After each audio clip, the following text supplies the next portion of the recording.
Səsli miqalkalar və ya işıqlı miqalkalar o şitin üstünə qoyulanlardan. Onlarda qiymət təxmini dəyişir də təqribən. Səsli olanlar daha baha olur əksərən. 50 manatdan başlayır 300 manata, 400 manata kimi. Ən çox səsli miqalkalardır, PM antenalardır. Onlara daha çox üstünlük verilir.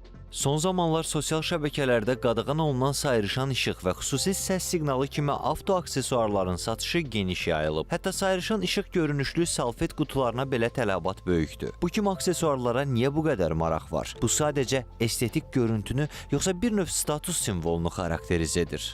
Xüsusən kimlərdənsə seçilmək, özünü üstün bir cəhətli saymaq və yaxud daha çox diqqəti cəlb etmək, xüsusi bir imtiyazlı şəxs olduğunu cəmiyyətə və insanlara göstərmək və yaxud onun fərqləndirici bir xüsusiyyətə malik olmasını cəmiyyətə qəbul etdirmək kimi nüanslar var ki, bunlar da əlavə avadanlıqların qoşulmasını özündə ehtiva edir. Qadağan olunan sayrışan işıq və xüsusi səs siqnalı kimi avto aksesuarların qanunsuz istifadəsinə görə hansı cərimə və ya məhdudiyyətlər nəzərdə tutulur?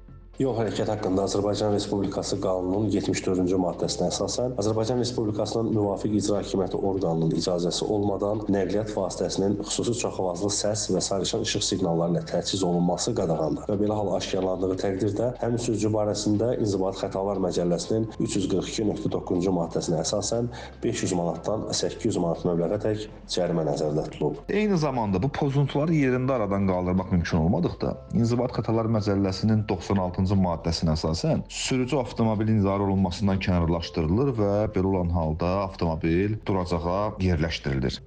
Trendlərin arxasınca getmək istəyi bəzən bizi qanunla üz-üzə qoya bilər. Odur ki, diqqətli olmaqda və bu kimi aksesuarlardan istifadə etməzdən əvvəl qanunvericiliyi nəzərdən keçirməkdə fayda var.